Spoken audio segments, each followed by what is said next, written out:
에베소서 6장. 자녀들아, 주 안에서 너희 부모에게 순종하라. 이것이 옳으니라. 내 아버지와 어머니를 공경하라. 이것은 약속이 있는 첫 계명이니 이로써 내가 잘되고 땅에서 장수하리라. 또 아비들아, 너희 자녀를 노엽게 하지 말고 오직 주의 교훈과 훈계로 양육하라. 좋은 날입니다. 성령님께서 오늘도 여러분의 심령 가운데 큰 은혜와 평강으로 함께해 주시기를 주님의 이름으로 축복하여 드립니다. 오늘은 에베소서 6장 1절부터 4절까지의 말씀을 통해서 부자 관계 어떻게 할까라는 제목으로 말씀을 드리려고 합니다. 부모님과 자녀들과의 관계 어떻게 형성해야 할 것인가 하는 이야기입니다. 지난 시간에는 부부관계에 대한 이야기를 했습니다. 만약에 합해한다면 부부관계, 부자관계, 가정공동체에 대한 이야기입니다. 사도 바울은 가정공동체의 중요성을 우리에게 지금 말하고 있는 것이지요. 사실 이 가정공동체가 인간이 살고 있는 사회공동체의 출발점이요, 사회공동체의 분위기와 사회공동체의 방향을 결정하는 모든 중요한 가르침과 배움이 일어나는 곳이 가정공동체라고 말할 수 있습니다. 그 가정공동체의 중요한 도덕의 형성, 비전의 형성, 꿈의 형성, 분위기의 형성은 결국 부부공동체에서 비롯된다고 말할 수 있기 때문에 이 가정공동체, 특별히 부부공동체, 또 그리고부터 시작하는 부자공동체는 매우 중요한 의미를 지닌다고 말할 수 있을 것입니다. 자, 오늘 한번 들어가 봅시다. 지난 시간에는 이 부부 공동체 가운데 필요한 말씀들을 아내들아, 남편들아 하는 말씀으로 전했죠. 자, 오늘은 이 부자 관계, 부모와 자녀와의 관계에 대해서 자녀들아, 아비들아, 이 아비들아 하는 것은 아버지와 어머니들아 이런 말이라고 우리가 대치해 볼 수 있겠습니다. 아무튼 자녀들아, 아비들아 하고 오늘 본문 이 두 가지를 우리에게 들려주고 있습니다. 비교적 짧은 본문이지만 너무 중요하기 때문에 오늘 이 네 줄만 가지고 말씀을 전해드리는데 시간이 부족할 정도입니다. 저의 가정 세미나에 대한 이야기를 들어보시면 그 안에 또 자녀에 대한 이야기가 좀 나오기 때문에 함께 참고해 보시면 좋을 것입니다. 자, 오늘 자녀들아, 자녀들에게 무슨 말씀을 주실까? 부모와 자녀과의 관계성에 있어서 가장 중요한 원리는 무엇일까? 무엇이 그들 관계를 규정하는 매우 중요한 분위기가 되는 내용일까 하는 것을 한번 들어보도록 합시다. 자녀들아, 주 안에서 너희 부모에게 순종하라. 이것이 옳으니라. 이것이 모든 사람이 옳다고 생각하는 것이다. 내 아버지와 어머니를 공경해라. 이것은 약속이 있는 첫 계명이니 이로써 네가 잘되고 땅에서 장수하리라. 두 가지를 말하고 있습니다. 순종해라, 공경하라. 자녀들아, 지금 자녀들에게 이야기하고 있습니다. 부모들이 이 말씀을 이용할 필요가 없습니다. 너무나 당연한 이야기입니다. 그러나 만약 불순종하는 자녀에게 부모들이 성경에서 순종하라 그랬잖아, 부모를 공경해야지 하고 말한다면 옳은 말이긴 하지만 거역하는 자녀들에게는 오히려 거역을 만들어내는 말이기 때문에 그런 가르침은 사실 큰 효과가 없다고 생각합니다. 이것은 자녀에게 주시는 말씀입니다. 그래서 자녀들아, 주 안에서 너희 부모에게 순종하라. 자, 여기서 다시 한번 우리가 지난 시간에 본 것처럼 남편이 아내의 머리가 된다는 말씀을 통해서 우리가 얻어낸 결론이, 깨달음이 무엇인가 하니 하나님은 질서의 하나님이라는 것입니다. 조그마한 가정 공동체 안에도 질서가 있다. 그 머리는 아버지요, 어머니는 돕는 배필로서 하나님이 지으셨다. 자녀들은 뭔가? 자녀들은 부모에게 순종해야 된다. 주 안에서 너희 부모에게 순종하라. 이건 하나의 질서를 하나님께서 규정해 주는 것입니다. 힘이 없기 때문에, 돈이 없기 때문이 아니라 부모이기 때문에 이건 너무나 당연한 것이다. 동양 서양 막론하고 어느 사회이든지 부모를 인정하고 부모의 말에 순종하는 것은 너무나 당연한 이야기다, 이런 이야기입니다. 그런데 안타깝게도 오늘날은 이 당연함에 대해서 의문을 던지고 왜 그래야 되는가? 누가 그렇게 했는가? 이것이 정말 옳은 것인가? 하고 의문을 던지는 것 자체가 뭔가 사람의 양심에 큰 문제가 일어난 것이 아닌가 하는 생각을 하게 되어집니다. 누가 인간의 양심을 이렇게 무디게 기준이 없게 만들었는가? 한번 깊이 고려해야 해보아야만 하는 그런 세대에 살고 있다고 저는 생각하는 것이지요. 왜 그런 이야기를 합니까? 남자와 남자가, 여자와 여자가 결혼하고 살 수 있다는 이런 논리 자체가 성경을 거부하고 인간의 기본적인 양심과 기본적인 양식 자체를 거절한 세대에 살고 있기 때문에 저는 이런 말씀을 드리는 것입니다. 주 안에서 너희 부모에게 순종하라 할 때 순종하라는 헬라 말은 휘파쿠에테라는 동사를 쓰고 있는데 이것은 밑에서 듣는다. 쉽게 이야기해서 자녀들아 너희 부모님 밑에서 들으라. 이 말은 경청해서 들으라. 무시하지 말라. 그 말씀대로 행하라. 이런 의미가 아닐까요? 밑에서 듣는다. 이건 주로 종이나 노예가 주인의 말을 듣는 태도를 표현할 때 이런 동사를 사용합니다. 다시 말해서 만약 종이나 노예가 주인의 말을 듣지 않을 경우에 어떻게 될까요? 심지어 죽이기까지 할 수 있는 것이 고대 사회였습니다. 뭐 그러진 않겠지만은 그 정도의 자세, 겸손한 자세, 듣겠다는 자세, 그대로 행하겠다는 마음 자세, 이것을 말하는 것이지요. 그래서 지금 사도 바울은 이 부자 관계에서 매우 중요한 요소로서 자녀들아 부모님 밑에서 잘 듣고 배워야 한다, 순종해야 한다 하는 기본적인 질서를 우리에게 지금 가르치고 있는 것입니다. 이 질서가 되어지면요, 사실 부모와 자식 간에 있는 문제가 일어날 일이 거의 없습니다. 다시 말씀드리면 자녀들의 마음 중심 속에 부모의 말씀을 듣고자 하는 마음, 순종하고자 하는 태도, 공경하는 태도, 겸손한 마음이 있다고 한다면 결코 부자관계 문제는 일어날 수 없고, 문제가 일어난다고 할지라도 이 기본적인 질서에 대한 개념이 자녀의 마음속에 들어있다고 한다면 이 부모와 자녀관계의 문제는 대부분이 해결될 수 있다는 이야기지요. 여기서 질문은 떠오릅니다. 만약 부모님이 교회 못 나가게 하면, 예수 믿지 못하게 하면 어떻게 합니까? 혹은 모슬렘 사회 가운데에서 부모가 예수 믿는 것을 금지한다면 어떻게 해야 할 것입니까? 상황에 따라 다를 것입니다. 우리의 마음 중심은 부모에게 순종하는 것이지만 주 안에서 순종해야만 한다고 성경은 가르치고 있습니다. 이 말은 하나님의 원리 가운데, 하나님의 뜻 가운데에서 순종하라는 그런 이야기를 우리에게 들려주고 있습니다. 무엇이 하나님의 뜻입니까? 하고 묻는다면 굉장히 많은 이야기가 나올 것입니다. 교회를 나가지 않는 것, 사실 근본적으로 생각하면 큰 문제가 되지 않는다고 생각합니다. 만약 그런 극한적 상황에서 교회를 나가지 못하게 하는 상황, 나갈 수 없는 문화와 종교와 민족의 나라에 있다면 우리는 오히려 내 마음으로 조용히 예수를 믿을 수 있는 길을 찾아야 할 것이고, 교회도 그것을 가르쳐야 할 것이라고 저는 생각합니다. 부모님이 교회를 나가지 못하게 한다면 여러 가지 이유가 있을 것입니다. 친구와 어울려 다니는 것 같고, 교회 나가면서 학교 성적이 떨어지고, 그리고 집안에 있지 않고 부모의 말에 잘 순종하지 않는 것처럼 보여질 때 부모의 마음속에 꺼리낌이 있는 것은 당연하지 않겠습니까? 자, 그렇다면 그런 말을 들을 때 주 안에서 순종하라고 했으니까 나는 교회는 나가야 되겠습니다. 참 아름다운 마음인 것 같지만은 때로 그것이 잘못된 행동일 경우도 있다는 것을 저는 꼭 말씀드리고 싶습니다. 어떤 상황 속에서도 주를 믿을 수 있다면 우리는 그 길을 선택하는 것이 중요하다고 생각합니다. 저희 경우를 예를 들어 보겠습니다. 저희 집안은 유교 집안이었습니다. 1년에 10번 제사를 지내는 장손 집안이었습니다. 그러다 보니까 제가 예수 믿는 것까지는 허락했습니다. 왜? 어머님의 집안이 장로님의 딸이었고, 그 친척은 모두 목사님이셨고, 또 외할아버님은 장로님으로서 자기의 재산을 다 털어서 교회를 세 군데 지어서 하나님께 헌납하고 평생 한 교회를 지키신 외할아버님이셨기 때문에 신앙적으로 볼 때 또 어머님은 그것을 좋아하셨다고 볼 수 있습니다. 그런데 아버님은 철저한 유교 집안이었기 때문에 저를 철저하게 반대했습니다. 자, 갈등에 부딪혔습니다. 그러는 저는 예수님을 믿고 난 다음에 저의 마음속에 하나님의 종으로 주님을 섬겨야 되는 부르심을 받게 되어졌습니다. 자, 이것이 큰 문제였습니다.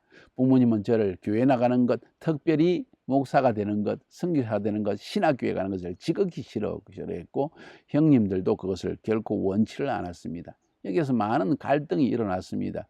제사, 죽은 자의 영을 불러들이고 또 기도하는 것이기 때문에 불러들이는 종교적 영적 행위이기 때문에 저는 거절했고 그로 말미암아 많은 어려움이 있었습니다.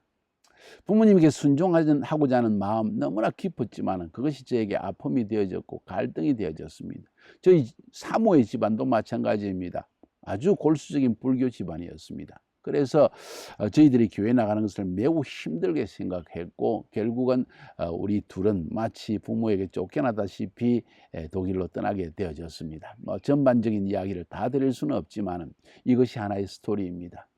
저는 그때 큰 갈등 속에 부딪혔고 기도하는 중에 내 본토 친척 아버지 집을 떠나 내가 너에게 지시할 땅으로 가라는 주님의 음성이 저의 마음속에 하나님의 뜻으로 받아들여졌고 주님의 말씀에 순종하겠습니다. 그리고 결국 부모님들과의 결별을 구하고 독일로 신학 공부를 떠나고 결국 선교사가 되어지는 길을 택했습니다. 결론을 말씀드리면 나중에 제가 선교지에서 결국 저희 부모님을 모시고 카자흐스탄으로 모셔서 약 한 달 이상을 저희 집에 머무르는 그런 일이 있게 되었습니다. 그때 저희 부모님께서 결국 저의 설교와 저의 부모님을 위한 한 달 특별 기도회를 열었고 특별 말씀을 전했고 결국 아버님도 제가 아버님을 침례를 드려서 예수 믿게 되는 역사가 일어나게 되었습니다. 주 안에서 순종하라. 많은 뉘앙스가 있습니다. 하나님을 대적하거나 혹은 하나님의 뜻을 어기면서까지 순종하는 것은 아니다 하는 이야기가 될 수 있겠습니다. 그러나 근본적으로 부모에게 순종하는 것은 너무나 당연한 이야기고 너무나 옳은 이야기다. 겸손하게 듣고 또 부모님의 인생 경륜을 통해서 말씀을 들은 것을 행하는 것이 필요하다 하는 이야기로 저는 들려집니다. 그것이 자녀들이 지녀야 될 가장 중요한 자세입니다. 무엇보다 내 아버지와 어머니를 공경하라. 이 말은 무시하지 마라. 그분들을 높이라. 모든 사람들 앞에서 공적인 자리 앞에서 어느 자리든지 부모님을 공경하는 마음의 태도, 그런 마음을 지닌 사람에게 하나님은 축복을 약속하셨다. 이것은 약속이 있는 첫 계명이니 이로써 네가 잘되고 땅에서 장수하리라. 약속이 있는 첫 계명이다. 우리가 예수 믿는 사람들은 10계명이 우리의 삶의 가장 중요한 어떤 삶의 모토가 되어지죠. 중심이 되어지죠. 10계명의 절반은 하나님과의 관계성, 절반은 사람과의 관계성에 대한 이야기인데 두 번째 그 사람과의 관한 계명의 가장 중요한 첫 번째 계명이 네 부모를 공경하라는 말씀이라는 것입니다. 왜? 이것은 인간 사회의 인륜의 출발점이라고 말할 수 있습니다. 만약 부모에 대한 공경의 마음과 순종의 마음이 사라지는 순간 인류 공동체의 도덕성과 양심성은 모두 땅에 떨어져 버리는 것입니다. 이건 굉장히 위험한 일입니다. 이것을 지금 사도 바울은 우리에게 말씀하고 있는 것입니다. 이건 단순히 예수 믿는 사람에게만 말하는 것이 아니라 믿지 않는 사람, 모든 가정 공동체에 속한 자녀들에게 지금 말하고 있는 것입니다. 아버지와 어머니를 공경하는 것 너무나 당연한 것 아니냐? 당연한 것을 넘어서 이건 하나님이 주신 계명이다, 명령이다. 그런데 계명일 뿐만 아니라 약속이 있는 유일한 계명이다. 10계명 가운데에서 이 말씀대로 행하라. 그리하면 이런 복을 주실 것이라고 말한 구절은 10계명 가운데 요거 하나밖에 없다. 이로써 네가 잘되고 땅에서 장수하리라. 이 땅에서 장수한다는 것은 건강한 삶을 누린다는 것이고 또 잘된다는 것은 형통한다는 것입니다. 이 땅에 형통할 수 있는 가장 중요한 길, 부모에게 순종하고 공경하는 것이다. 이 말을 지금 자녀들에게 전달해 주고 있는 것입니다. 사랑하는 여러분, 여러분이 자녀라면 부모님에 대해서 반드시 이러한 태도를 지닐 수 있기를 주님의 이름으로 축복해 드립니다. 두 번째로 아비들아 하면서 부모님들에게 또 우리에게 귀중한 교훈을 들려주고 있습니다. 우리에게 주시는 말씀입니다. 또 아비들아 너희 자녀를 노엽게 하지 말고 오직 주의 교훈과 훈계로 양육하라. 교훈과 훈계로 양육하라. 화로 다스리지 마라. 분노로 다스리지 마라. 힘으로 다스리지 마라. 우리가 부모라고 해서 재정적 능력이 있다고 해서 재력으로서 너 이렇게 하면 돈 안 줘? 이것은 자녀를 노엽게 하는 행동이다. 자녀의 인격을 무시하고 소리를 지르고 손찌검을 하고 하는 것도 자녀를 노엽게 하는 것이다. 이것은 합당하지 않은 행동이다. 이것도 역시 너무나 옳은 행동이다. 바른 행동이다. 부모는 부모이기 때문에 내가 부모인데 내 자녀들에게 어떻게 하든 상관하지 마십시오 하고 말할 수 있을지 모르지만은 아니요. 가장 중요한 개념은 자녀도 한 인격체라는 것이죠. 자기의 의사가 있고 자기의 원함이 있다는 것입니다. 아직 성년이 되기 이전에는 18세 혹은 20세 문화에 따라서 혹은 15세 그 성년의 시기가 되어서 자기 스스로 인생을 결정할 수 있는 능력이 있기 전에는 무조건 순종을 가르치는 것이 옳다고 생각합니다. 복종시키는 것이 옳다고 생각합니다. 그러나 그에게도 인격이 있다는 것을 인정할 필요가 있습니다. 아무리 어린아이라 할지라도 아직 미성년자라 할지라도 그는 하나의 인격적 존재이기 때문에 뺨을 때린다거나 사람들 앞에서 모욕을 준다거나 욕을 한다거나 혹은 분노를 하는 행동은 자녀를 노엽게 하는 것이다. 인격에 손상을 주는 행위를 하지 말라는 이야기로 저는 여겨집니다. 자녀가 부모 앞에서 감히 노여워한다, 화를 낸다. 부모가 자녀에게 왜 화를 내겠습니까? 부모가 부모로서의 정당한 바른 행동을 하지 않았을 때 이런 일이 아닌가? 무엇이 정당하지 않은 행동입니까? 한마디로 요약하면 자녀의 인격을 무시한 채, 자녀들의 의사결정을 무시한 채, 자녀들의 도덕성을 무시한 채, 자녀들의 자존감을 깨뜨리는 행동을 했을 때 자녀는 노여워할 수 있다는 것입니다. 그래서 여러 가지 예가 있을 수 있지만 도대체 구체적으로 어떻게 하라는 것입니까? 하고 묻는다면 한마디로 그 사람의 인격에 손상을 주는 말이나 행동을 하지 않는 것이 좋다 하는 것이 오늘 말하고 있는 중요한 이야기입니다. 그럼 어떻게 양육해야 할까요? 주의 교양과 훈계로 양육하라. 다시 말해서 주님이 우리에게 주신 말씀의 교훈 또 그 훈계 가르침의 내용들을 가지고 양육을 해야 된다. 아들아 앉아봐라. 너의 하는 행동이 나에게 참 심히 걱정이 되어지는구나. 아들과 함께 비행기를 타고 갔는데 어떤 일로 인해서 그 비행기에 이렇게 표를 받고 뭐 이렇게 하는 사람이 뭔가 조금 말을 하게 되었을 때 저희 아들이 한번 화를 벌컥 내는 모습을 보고 제가 깜짝 놀랐습니다. 그리고 나중에 끝나고 나서 이 개찰구를 지나고 나서 차를 마시기 위해서 탑승구의 근처에서 차를 마시면서 아들아 그렇게 하는 것은 옳지 않은 것 같다. 너의 마음속에 있는 감정과 분노를 다스려야 된다. 이것도 일종의 너 원하는 대로 되지 않을 때 너의 논리대로 되지 않을 때 급격히 분내하는 행동이 참 아름답지 못하게 보인다. 주의 훈계와 교훈으로 양육한 것이지요. 그런데 때때로 그런 일을 당할 때 부모된 우리로서 우리 아들이 왜 저런 행동을 하나 하면서 아들에게 벌컥 화를 내는 경우도 있다는 것을 저는 알고 있습니다. 자, 이러할 때 바로 오늘 말씀하는 대로 주의 교훈과 훈계로 양육하라. 바른 말을 해주는 것이 필요하다. 말로 그들에게 다스리라. 저는 유대인 이스라엘에서 약 6년간을 교수로서 생활하면서 살았기 때문에 유대인들의 교육 방법과 아람인의 교육 방법에 대해서 한 가지 중요한 사실을 한 가지 배웠습니다. 길을 가고 있는데 참으로 대칭적인 것을 보았습니다. 여러 번 반복해서 본 내용입니다. 죄송합니다. 아랍인이라면. 이 아랍 사람이 자기 어머니가 아들과 함께 가는데 아들이 떼를 씁니다. 그러니까요 길가에서 무지막지하게 아들을 좁히더라고요. 소리를 지르더라고요. 그런데 유대인 어머니가 그 아들하고 함께 길을 가다가 그 아들이 떼를 씁니다. 아이들은 똑같아요. 아랍인이나 유대인이나. 그런데 그 어머니가 어떻게 하는지 아세요? 아이를 앉혀놓고 애가 소리를 지르고 발을 동동 구르고 자기 뜻대로 안 한다고 막 야단을 치는데 그 어머니가 계속 귀에다가 조용히 이야기해 줍니다. 아들아 이래서는 안 되고 이렇게 한다. 히브리 말을 잘은 모르니까. 그런데 가만히 앉으니까 오랫동안 어머니가 자꾸 들려줍니다. 자꾸 이야기합니다. 그러니까 이 아이가 갑자기 벌떡 일어나니 턱턱 들고 엄마 가자 하고 가더라는 거예요. 쉽지 않은 이야기입니다. 그런데 이런 교육 방식이 자녀들의 삶에 엄청난 영향력을 미친다는 사실을 저는 깊이 묵상하게 되어졌습니다. 우리는 감정으로 다스릴 때가 많기 때문에 자녀들이 인격에 손상을 입고 그리고 노여워할 때가 있다는 사실, 우리 인생에 그런 일은 없었는지, 있었다면 또 그것도 우리에게 회개하는 기회가 되어지고 하나님 앞에서 우리의 잘못을 깨달아 알고 겸손히 주님 나의 허물을 받아 주시옵소서. 이제 자녀와의 관계 속에서도 이렇게 화해할 수 있는, 또 하나님께서 화목해 할 수 있는 그런 은혜를 주시기 원합니다 하는 기도의 제목이 되기 원합니다. 사랑하는 자녀 여러분들, 혹은 여러분들 자라나는 과정 속에서 여러분의 부모님들이 여러분을 노엽게 한 일이 있습니까? 이런 주의 교훈과 훈계를 그들은 받지 못했기 때문에 그렇다는 것을 인식하고 부모님을 용서하는 마음의 태도도 한번 가져보도록 합시다.